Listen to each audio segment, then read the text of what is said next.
Il faudrait être crétin, suicidaire, pour faire sauter vos propres pipelines d'énergie. C'est la seule chose que tu ne ferais jamais. Les gazoducs sont la principale source d'énergie.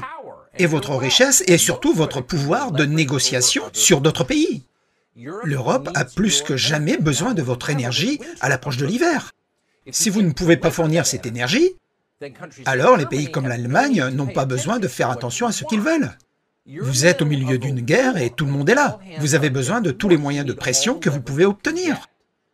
Dans ces circonstances, il n'y a aucune chance que vous fassiez sauter Nord Stream 1 ou 2. Pas maintenant, évidemment. En fait, c'est tellement évident que même si notre célèbre petit secrétaire d'État, Tony Blinken, a semblé reconnaître en sabotant Nord Stream, a-t-il dit, aujourd'hui n'est, je cite, clairement dans l'intérêt de personne. Exact, mais seulement à moitié exact. Il est vrai que faire sauter le Nord Stream n'aide pas Vladimir. Il n'a pas voulu faire ça. Pourquoi le ferait-il? Mais ça ne veut pas dire que les autres pays n'envisageraient pas de le faire. Ils l'envisageraient. Et nous savons qu'ils l'ont envisagé, parce qu'au moins l'un d'entre eux l'a dit en public. Début février, moins de 3 semaines avant le début de la guerre en Ukraine, Joe Biden a suggéré devant les caméras qu'il pourrait supprimer ces pipelines. Regardez. Si la Russie envahit, c'est-à-dire si des troupes ou des chars franchissent les frontières de l'Ukraine, encore une fois, alors il n'y aura pas de Nord Stream 2. Nous y mettrons fin. Mais comment feriez-vous cela? Exactement. Puisque le projet est sous le contrôle de l'Allemagne. Je vous promets qu'on le fera. Remarquez la formule. Cela signifie que le président ne formule pas les choses par accident, mais cela signifie lire des cartes. Il n'a pas dit « je vais interrompre la livraison de gaz de la Russie à l'Allemagne ». Il a dit qu'il n'y aura pas de Nord Stream 2. Nous allons y mettre un terme. Nous allons le faire exploser. Comment allez-vous faire, lui a-t-on demandé. Je vous promets que nous serons capables de le faire. Ils ont bien réfléchi. Et pourtant, ceux qui nous regardent, beaucoup, y compris nous, n'ont pas pris au sérieux Biden quand il l'a dit. C'est le président qui a déclaré que le changement climatique était l'urgence la plus urgente de l'histoire du monde. C'est l'homme qui vous fait la leçon sur l'utilisation d'un poêle à bois ou conduire un SUV à cause de ses émissions. C'est le gars qui a dépensé des milliards pour essayer d'atténuer les flatulences des vaches à cause du méthane.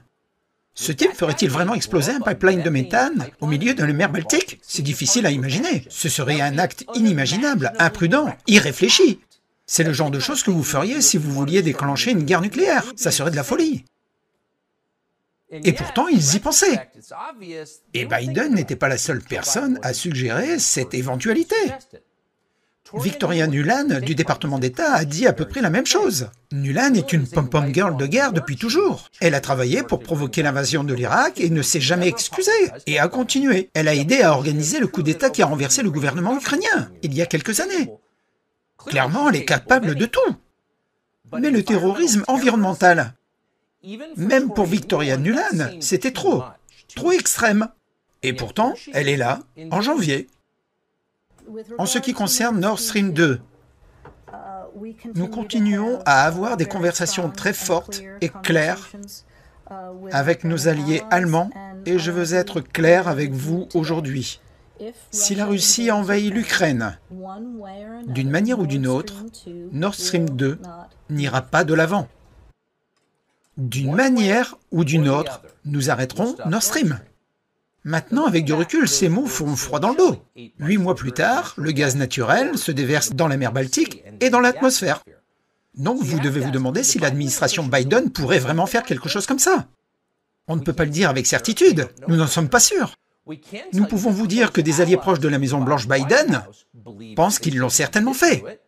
Radek Sikorski est un homme politique polonais, parlementaire européen, délégation de l'UE et des États-Unis au Parlement européen. Il est connecté. Il est également l'époux de la sténographe de régime Anne Applebaum du magazine Atlantique.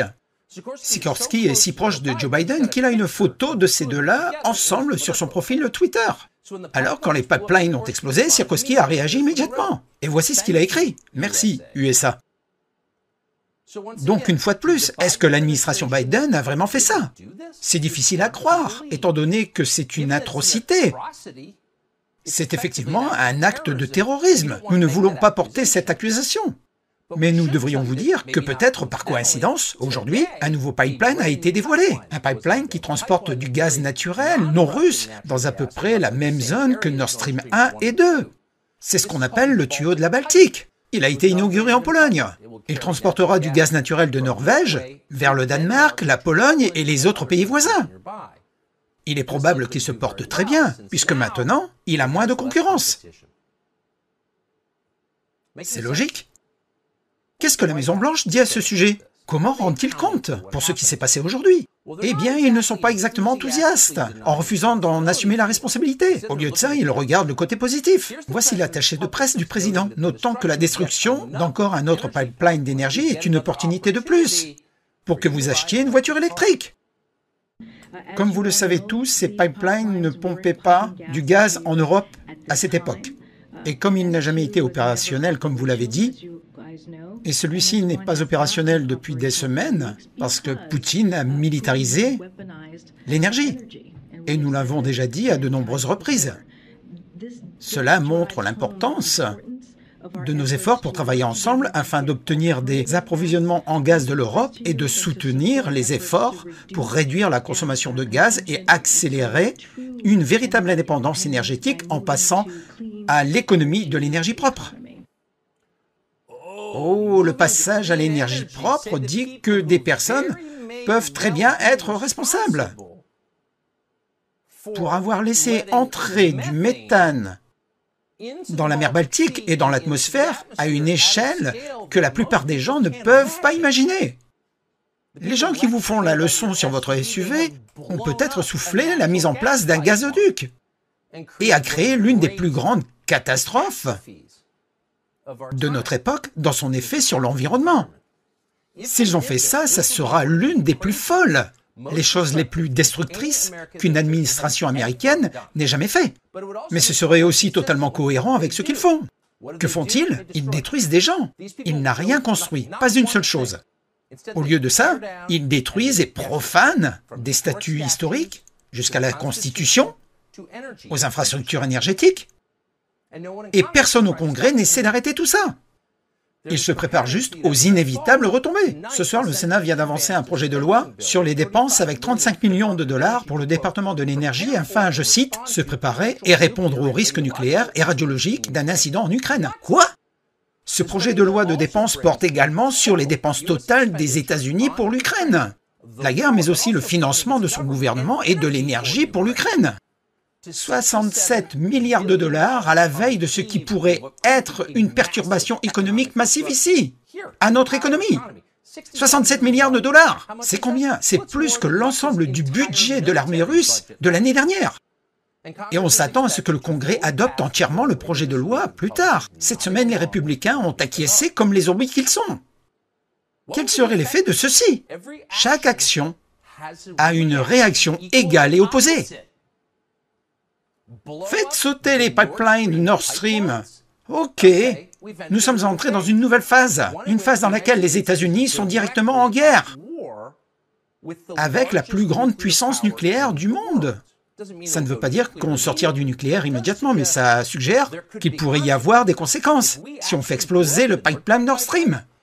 Pourquoi la Russie ne couperait-elle pas les câbles Internet sous-marins? Que se passerait-il si elle faisait ça? Que se passerait-il si les banques à Londres ne pouvaient pas communiquer avec les banques à New York? Juste ce morceau en laissant de côté les effets potentiels sur notre réseau électrique. Mais disons que les banques ne peuvent pas communiquer entre elles pour une raison. Un jour.